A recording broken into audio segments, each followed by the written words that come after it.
Hey everyone. So I've just gotten about 6 different videos from CNN as well as MSNBC. And these videos have George Zimmerman recounting the night that he shot and murdered Trayvon Martin. The videos also in part discuss the cover-up that he and his wife engaged in with regards to their finances, and this is being addressed by his attorney, Mark O'Mara. I also want to read to you guys a bit of the article from CNN, which addresses Zimmerman's account of what happened prior to him shooting and murdering Trayvon Martin. This is in part from the article on CNN.com. Zimmerman said in the audio interviews that he was driving to the grocery store that evening when he saw Martin walking in his neighborhood. He said he pulled over and called a police non-emergency number to report a suspicious person. He noted that there had been some burglaries in the area, prompting him to start a neighborhood watch program. He said he had never seen Martin before and thought it odd that although it was raining, he was just walking casually, not like he was trying to get out of the rain. Okay, let's stop there for a second. Is it possible that Trayvon Martin was walking around looking suspicious because he was lost? This was not a place that he was familiar with, and very possibly could have gotten lost trying to find where his father's girlfriend's condo was. If you've ever been in a huge condominium complex, it's very easy to get lost in a huge place like that, especially when it's very open and there is no signage pointing to where certain addresses are. I've been in complexes like that when I was selling real estate, and many times, even if I had been there before, if I hadn't been there more than twice, I was lost. So it's very possible that that actually happened, and this numbskull assumed that he was casing places. Let's go on with the article.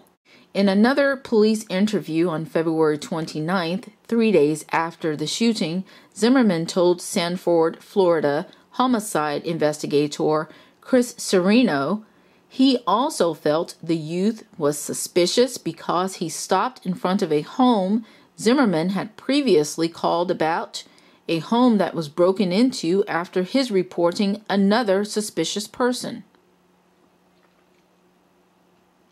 When asked, had this person been white, would you have felt the same way? Zimmerman answered yes. Zimmerman said he was heading back to his vehicle when Martin jumped out, asking him, "What the fuck's your problem?" He said he told Martin, "I don't have a problem." But the youth replied, "Now you have a problem," and attacked him. He said he fell backward after being punched in the nose, and he was wailing on my head. Now, let's pause for a second. Do you guys remember the phone call or the interview that Trayvon Martin's girlfriend had given to the lawyer for the family of Trayvon Martin? And in that interview, she stated that while she was on the phone with Trayvon and he was giving her sort of a play-by-play of what was going on with this stranger who was stalking him, she heard the stranger approach Trayvon Martin and ask, "What are you doing here?" So it's very easy for George Zimmerman to sort of create his own accounts of the actual events, seeing as there is no one alive that can contest what he is attesting to.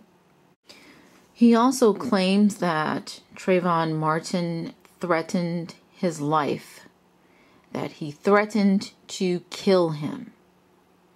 Well, it sounds to me as if he is setting up his defense to say that my life was threatened and so I had to use lethal force in order to save my own life. Is that actually the case? I don't know that it is. It's just very convenient that he would use that as an excuse for shooting Trayvon Martin. The article goes on to state that, and this is Zimmerman giving further testimony, either way, I ended up on top of him, straddling him. This was after he shot Trayvon Martin. But he claimed he felt like Martin was hitting him with something in his hands. So he grabbed the youth's hand to restrain him.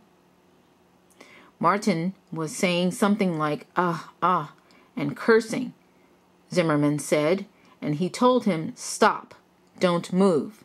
Now, pause. As we know, there was nothing found near Trayvon Martin's body that would have been used as a lethal weapon, like a brick or a wrench or a gun.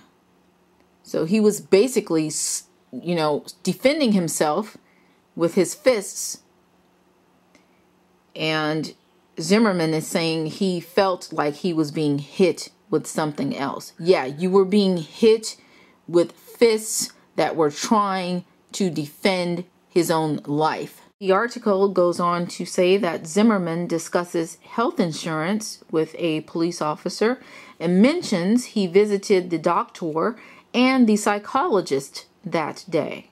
However, in a February 29th interview, Chris Serino expresses some doubt about Zimmerman's account, noting that many questions remain about the incident.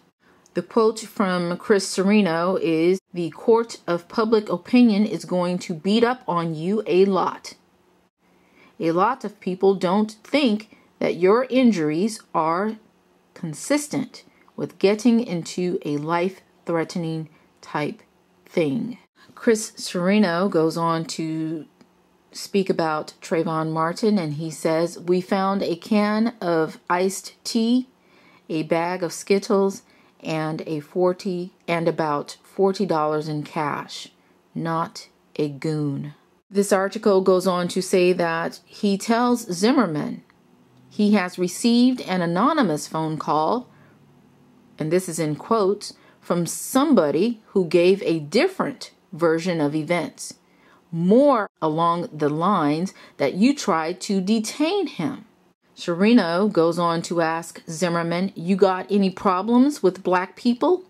Zimmerman replied, "No, sir."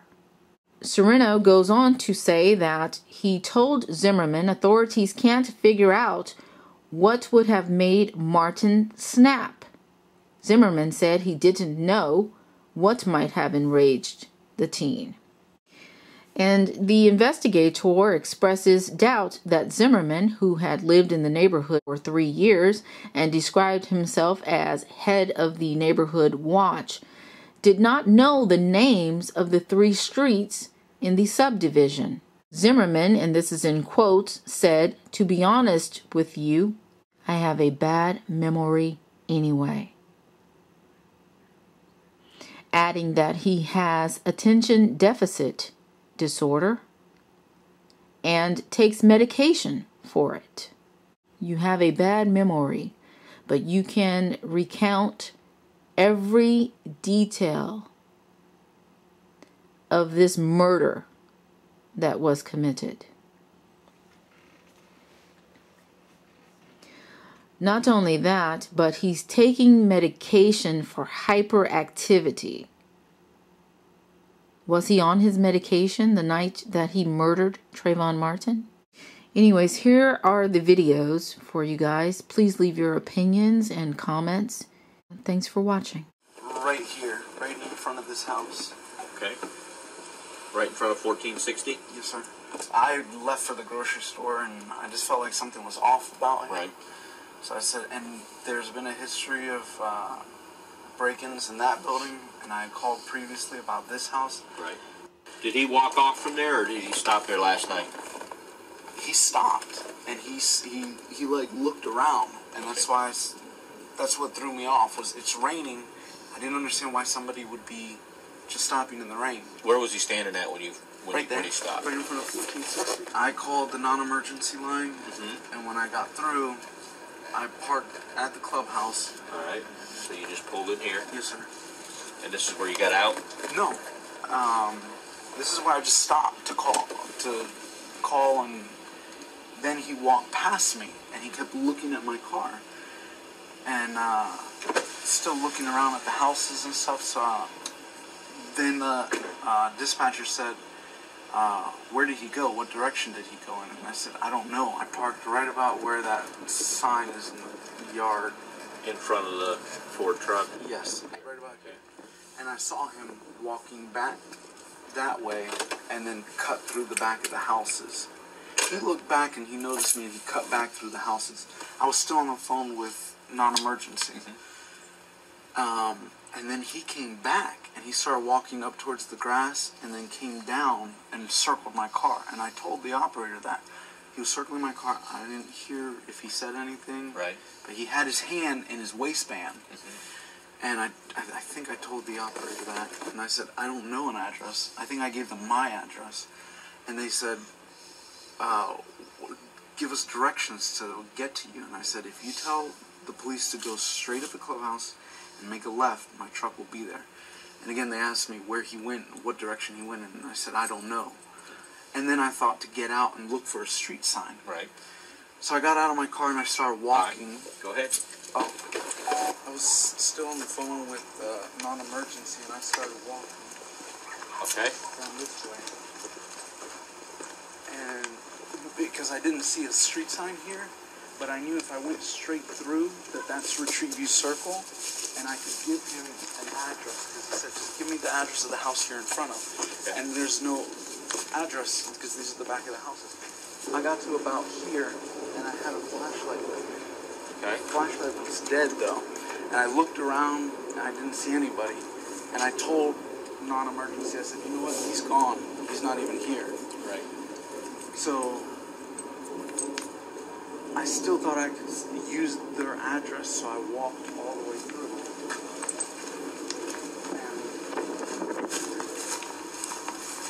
I actually walked all the way to the street, and I was going to give them this address, and they said, well, if he's not there, do you still want a police officer? And I said, yes. They said, are you following him? And I said, yes, because I was, in the area. And they said, we don't need you to do that. And I said, okay. So that's when I walked straight through here to get the address so that I could meet the police officer. And then they said, I said, he's not here. They said, do you still want him to come? And I said, yes. And they said, where do you want him to come to? And I said, you know what, just tell him to meet me at my truck next to the clubhouse. If he goes straight into the clubhouse and makes a left, I have a Honda Ridgeline, silver Honda Ridgeline parked right there. I'll meet him right there. So I started walking back. He's on top of you? He's on top of me. Okay. He's mounted on top of me. And I just shot him, and then he falls off, and he's like, all right, you got it. You got it. Does he fall to the side and he stays laying on the ground, or just... I don't remember. Okay. My vision was blurry.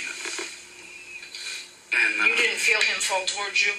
He somehow ended up to one side or the other, or you don't know? I don't remember. I think when I shot him, it might have pushed him back. But I remember, I didn't know what he was hitting. It felt like he was hitting me with bricks. So I remember, once I shot him, I holstered my firearm, and I got on top of him, and I held his hands up, because he was still talking. And I said, stay down, don't move. And then somebody comes out, and I couldn't see, there was a flashlight in my head, so I asked if it was a police officer. And he said, no, it was a witness, but he was calling the police. And I said, the police are on the way. They should be here already, because I had called. Okay. And he's like, I'm calling the police. And I said, I don't need you to call the police. I need you to help me with this guy. George Zimmerman's loose lips in jail end up dooming his defense.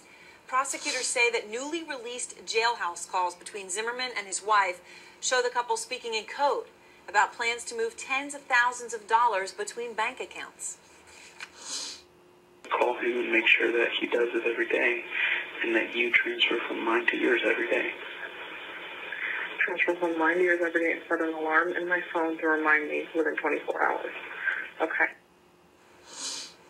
The state says those calls prove Zimmerman lied about previous claims that he was too broke to post bond. Zimmerman faces second-degree murder charges in the shooting death of teenager Trayvon Martin. Out front tonight, criminal defense attorney Janet Johnson and our legal analyst Mark Nijam. Great to have both of you with us. Janet, let me just ask you, I know you know Angela Corey, the prosecutor here, and I know that she has a real record in not just these phone conversations that George Zimmerman may have had, but other conversations he could be having in passing in jail with other inmates and bringing that into the courtroom. Do you think she's going to be able to get all this into court? Well, yeah, and I think that even on the tape, we heard Mr. Zimmerman talking about conversations he's having with other inmates. We know he's pretty chatty. Even though he was warned not to make any statements on this recording, he's talking quite a bit. And that office, who I've practiced against for 18 years, have a knack for getting jailhouse snitches. If he made any statements to anyone else in that jail, they're going to want to jump on this case. And right now he's sitting in jail probably talking to inmates who are going to flip and testify against him. I would bet on that. Wow. All right. So, Mark, is it possible in the audio that we just heard, where George Zimmerman is talking, obviously, what appears to be in pretty bad code, frankly, assuming that he's talking about what we think he is, which is transferring money regularly into another account, would he know that that was illegal, tampering? Well, I agree with you. I think my 4- and 6-year-old daughters speak in more sophisticated code than that. But the reality of it is that you have an issue about whether he knew that she was going to take the stand. Remember the timeline on this. We have those previous lawyers of Zimmerman who got off the case. O'Mara got on the case, apparently only met Zimmerman that morning or the night before, and then they were in court. So it wasn't even certain that she was going to be called as a witness. So to suggest that she was a witness at the time before there was a hearing, or that she was even designated as a witness, it's going to be a hard road for the prosecution to prove that he was doing any witness tampering. I do think that she's got a whole... Go ahead. No, Mark, I don't agree with that, because I think witness tampering, all he has to do is engage in misleading conduct that is going to get somebody to potentially testify to something that is not true or to withhold information. I think she can, I certainly think Angela will try to prove that. I think that that's probable cause. Trying and doing are two entirely different things. The fact is that she's got a situation where they don't know that she was going to be called as a witness, and you've got all this money that was clearly moving back and forth, but everybody keeps forgetting. Zimmerman has a Fifth Amendment right. He did not have a legal obligation to say anything. He was not the one that misled the court. Now, he should have said something to his lawyer earlier, and when his lawyer found out about it, he brought it right before the court, as he was ethically and properly bound to do. But Zimmerman had no requirement under the Fifth Amendment to say anything when somebody else was saying something during that hearing. People seem to forget that part of it. Evidence released to the defense in the case against Florida volunteer watchman George Zimmerman. There were hundreds of pages of documents, in them statements from 21 witnesses, FBI reports, records of Zimmerman's jailhouse conversations. Now, defense attorney Mark O'Mara hopes to stop most of those calls from the jailhouse from being released. Mark Nijam is a criminal defense attorney. He's a CNN legal analyst, and he's out front tonight. And Mark, good to see you, as always. Hundreds of pages, I know, coming out here, the 21 secret witnesses, FBI. One of the pieces of evidence was printouts from Zimmerman's MySpace page, where he had posted insulting comments about Mexicans. Is this going to be admissible, do you think? Both sides, the defense will try to keep it out. The prosecution will try to get it in. It's going to be tough to get it in. In Florida, under the evidence code, prior bad acts and such are not permissible. And so that could be subject to interpretation of what he wrote or whatever. So clearly there will be an effort to show that he does hold some prejudices. But the relevancy, the materiality, it's likely that the prejudicial value of that will be outweighed, will outweigh any evidentiary value, and the great likelihood it's not going to get in. So a few of the witnesses were identified. Obviously, most of them were not at this point. But one of the ones that was identified, and what we were able to see, the president of Shoot Straight, which is a gun store and firing range, where supposedly George Zimmerman bought his gun and practiced firing the gun. Why would the state want to introduce this? What could be the use of this specifically, do you think? To show that I would believe, to show that, one, he knew how to handle a firearm, and two, that he was training to act responsibly, and in fact he didn't. That he knew the rules as it relates to guns, and he wasn't unfamiliar with how a gun operated and how it worked. So it would somewhat gut the defense position that, you know, all this might have happened negligently in the course of a struggle. That he knew what he was doing with a gun, and he was actually somewhat trained in it. And what about the jailhouse conversations? Originally, the state was going to release 151 calls. That's the exact number that Zimmerman was a part of while he was in jail, but they're now only releasing 6. The defense attorney's fighting against having them released. Now, I would just assume, as someone who's been following this case, that, well, maybe he doesn't want all those conversations released between George Zimmerman and his wife. You know, the conversations where we found out that that she knew about the money that they had and didn't tell the court. Is that why the defense is doing this, or why only some calls? Well, those are actually coming out. Those 6 calls apparently are coming out. They're relevant to the case, and there doesn't seem to be an issue with that. Yeah. The other calls, they are going to be in dispute. Apparently, the defense, O'Mara, has filed or is filing a motion, has put the state on notice that he doesn't think that they're relevant and that they should, in fact, be held back. Interesting issue, because the Seminole County Sheriff's Office historically does not release calls that come between inmates. They only allow calls to be released publicly when they're relevant to a case, hence those 6 calls. But the judge has basically trumped that and said, nope, I'm going to let them in. Interesting issue, because, you know, you don't have a right to privacy while you're sitting in a jail. But the judge has said, no, they're all coming in. O'Mara is going to argue that they're not material and irrelevant, and the state is saying, well, we're going to respect the defense's request for rehearing, and we're not going to release the rest until the judge rules on the defense's motion for reconsideration as to the rest of the tapes. Of course, he does have credibility issues, though, Mark, and the defense attorney, Mark O'Mara, talked about those, frankly, in a way that we all felt was very surprisingly forthright. I just want to play a little clip of it first. There's a credibility question that now needs to be sort of rehabilitated by explaining away what they were thinking when they did what they did, if that's what happened, and we'll address it. Mark, is it smart to admit that you know that your client has a credibility problem and needs to be rehabilitated? Absolutely. If his client's lost credibility, he surely hasn't.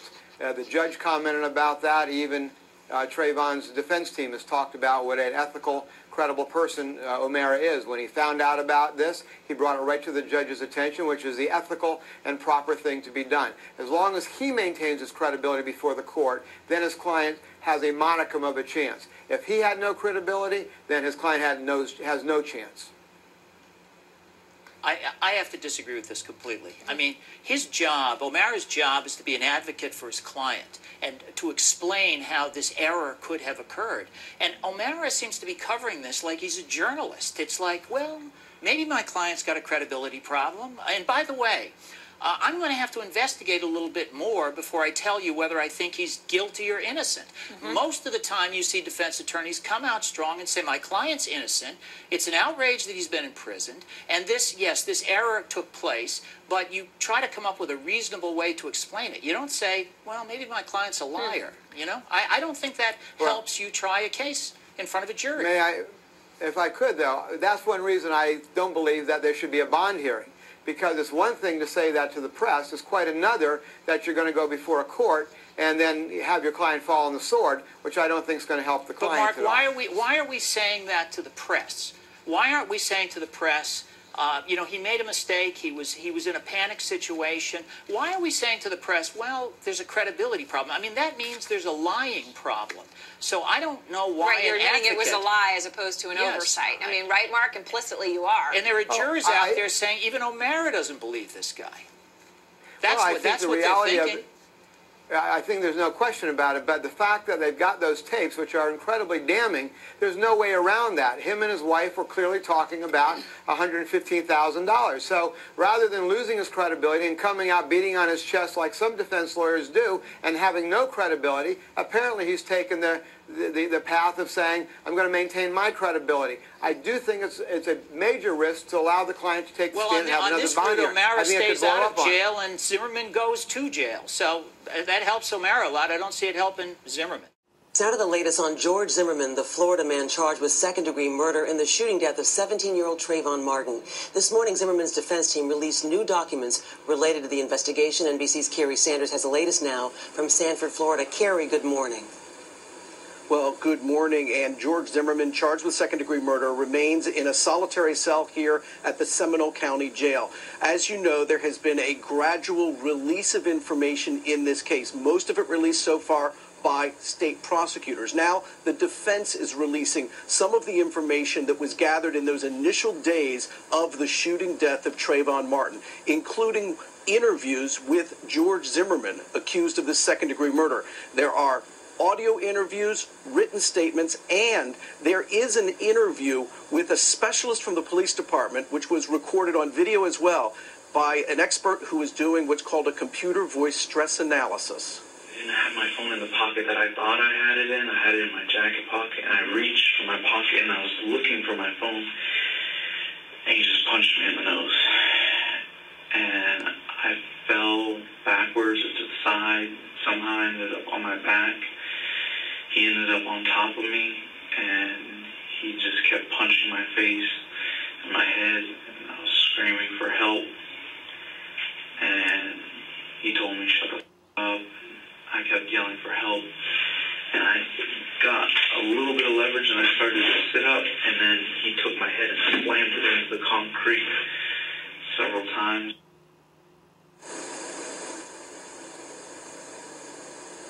The interview with the computer voice stress analysis lasts 1 hour and 11 minutes. Now, after he talks about the fight that took place, then he talks about the shooting and how George Zimmerman was reaching or showing that he had a gun in his waistband. He sat up and looked and said, "You're going to die tonight." And I felt him take one hand off my mouth and slide it down my chest. And I just pinched his arm, and I grabbed my gun, and I aimed it at him and fired one shot. He kind of sat back and said, "You got me here. You got me. You got it," something like that. And I thought he was saying that he heard the shot and that he was giving up. George Zimmerman said he later discovered that Trayvon Martin took that one shot to the chest and died right there. Police officers, according to his statement, showed up very shortly thereafter, had him put his hands on top of his head, still with the gun tucked now back into the side waistband there. They took him into custody, took him in handcuffs, and this interview that we just saw was recorded almost 24 hours to the moment that Trayvon Martin was shot and killed.